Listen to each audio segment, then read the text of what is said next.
Welcome to AS Digital Vlogs.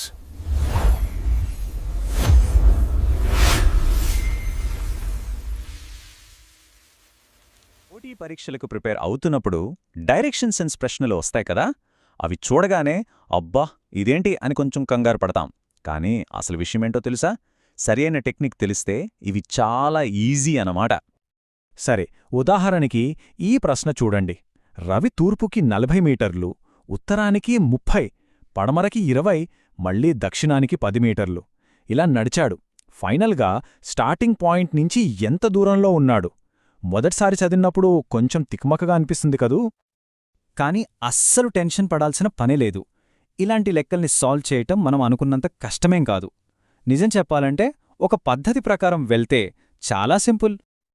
రాబోయే కొద్ది నిమిషాల్లో మనం కేవలం ఈ ఒక్క సమస్యే కాదు, ఇలాంటి ఏ పజిల్ ఇచ్చినా సరే ఇట్టే సాల్వ్ చేసే టూల్స్ అన్నీ నేర్చుకోబోతున్నాం. సో రెడీగా ఉండండి.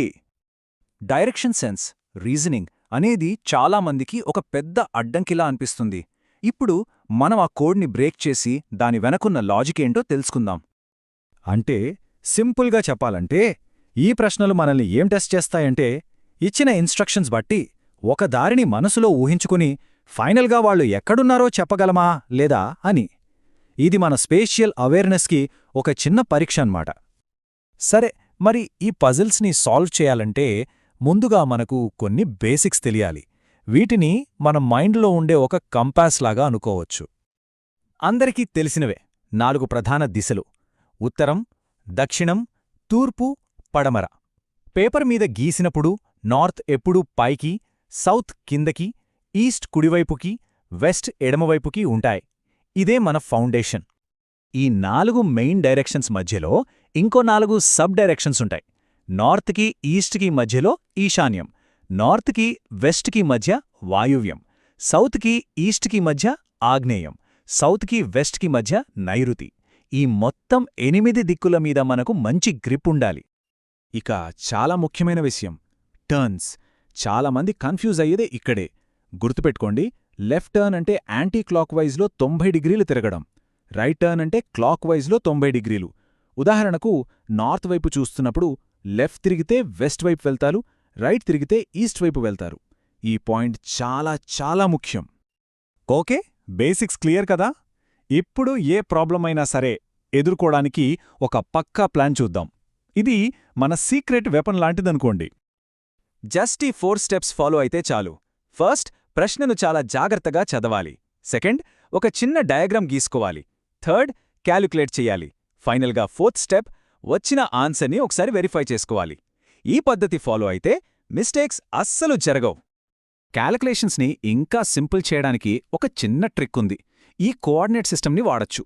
పైకి అంటే నార్త్ వైపు వెళ్తే పాజిటివ్ వై, కిందకి అంటే సౌత్ వైపు వెళ్తే నెగటివ్ వై, అలాగే కుడివైపుకి అంటే ఈస్ట్కి వెళ్తే పాజిటివ్ ఎక్స్, ఎడమవైపుకి అంటే వెస్ట్కి వెళ్తే నెగటివ్ ఎక్స్. ఈ సిస్టమ్ వాడితే లెక్కలు చాలా పక్కాగా వస్తాయి. సరే, మనం నేర్చుకున్న ఈ టెక్నిక్ ఎంత పవర్ఫుల్గా పనిచేస్తుందో చూడాలంటే కొన్ని పజిల్స్ సాల్వ్ చేయాలి కదా. పదండి చేద్దాం. మనం స్టార్టింగ్లో చూసిన ఆ రవి ప్రశ్న గుర్తుంది కదా? రండి, ఇప్పుడు మన కొత్త టూల్ కిట్ వాడి దాన్ని ఈజీగా సాల్వ్ చేద్దాం. ఇక్కడ మనం చెయ్యాల్సిన ముఖ్యమైన పనేంటంటే మూవ్మెంట్స్ని యాక్సిస్ల వారీగా విడగొట్టాలి. ఫస్ట్ ఈస్ట్ వెస్ట్ యాక్సిస్ చూద్దాం. 40 మీటర్లు ఈస్ట్ వెళ్ళాడు అంటే +40. తర్వాత 20 మీటర్స్ వెస్ట్ వచ్చాడు అంటే -20. సో +40 -20 అంటే నెట్గా +20 మీటర్లు ఈస్ట్ వైపున్నాడు. ఇప్పుడు నార్త్ సౌత్ యాక్సిస్ 30 మీటర్లు నార్త్ వెళ్ళాడు అంటే +30. తర్వాత 10 మీటర్స్ సౌత్ వచ్చాడు అంటే -10.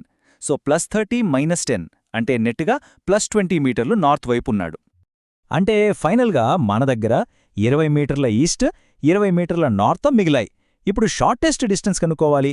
ఇక్కడ మనం పైథాగరస్ థీరం వాడతాం. సింపుల్, √20² + 20².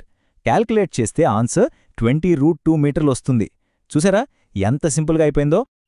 సరే, ఎప్పుడూ దూరం లెక్కించడమే కాదు, కొన్నిసార్లు డైరెక్షన్ కూడా కనుక్కోవాల్సుంటుంది. ఫర్ ఎగ్జాంపుల్, ఈ షాడో ప్రాబ్లం చూడండి. ఇది కొంచెం డిఫరెంట్గా ఉంటుంది. ఈ ప్రాబ్లం సాల్వ్ చేయాలంటే మనకి 2 సింపుల్ ఫ్యాక్ట్స్ తెలియాలి. ఫ్యాక్ట్ నంబర్ 1, ఉదయం పూట సూర్యుడు తూర్పున ఉంటాడు. ఫ్యాక్ట్ నంబర్ 2, నీడ ఎప్పుడూ లైట్కి ఆపోజిట్లో పడుతుంది, అంటే పడమర వైపు.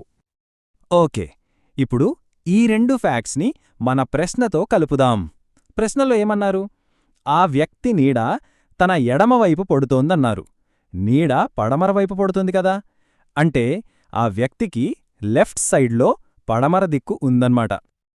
ఇప్పుడు ఆలోచించండి, ఒక వ్యక్తికి ఎడమవైపు పడమర ఉంటే ఆ వ్యక్తి ఏ దిక్కువైపు ఫేస్ చేసి ఉండాలి? ఊహించండి. యాస్, కరెక్ట్, నార్త్ వైపు. చూసారా, లాజిక్ని ఇలా కనెక్ట్ చేస్తే ఆన్సర్ ఎంత ఈజీగా వచ్చేస్తుందో. సరే, ముగించే ముందు ఈ స్కిల్లో ఇంకా పర్ఫెక్ట్ అవడానికి కొన్ని ఫైనల్ టిప్స్ చూద్దాం. ముఖ్యంగా ఈ కామన్ మిస్టేక్స్ చేయకుండా జాగ్రత్త పడాలి. లెఫ్ట్ రైట్ టర్న్స్ ఎప్పుడూ ఆ వ్యక్తి ఏ వైపు చూస్తున్నాడో దానిమీదే ఆధారపడి ఉంటాయి, దీన్నస్సలు మర్చిపోవద్దు. అలాగే ఆపోజిట్ డైరెక్షన్స్లో మూవ్మెంట్స్ని క్యాన్సిల్ చేయడం చాలా ముఖ్యం. అంటే 10 మీటర్లు నార్త్ వెళ్ళి 5 మీటర్లు సౌత్ వస్తే నెట్ మూవ్మెంట్ 5 మీటర్లు నార్త్ అనే లెక్క. కాబట్టి గుర్తుంచుకోవాల్సిన మంత్రం సింపుల్: దారిని ఊహించుకోండి, దూరాన్ని లెక్కించండి, దిశను కన్ఫర్మ్ చేసుకోండి. ఈ పద్ధతిని పాటిస్తే ఆత్మవిశ్వాసమే మన కొత్త కంపాస్ అవుతుంది. ఇప్పుడు డైరెక్షన్స్ని మాస్టర్ చేసే పద్ధతి మనకు తెలిసింది. మరి ఈ కొత్త నైపుణ్యంతో మనమికపై అన్వేషించబోయేది ఏమిటి? ఆలోచించండి.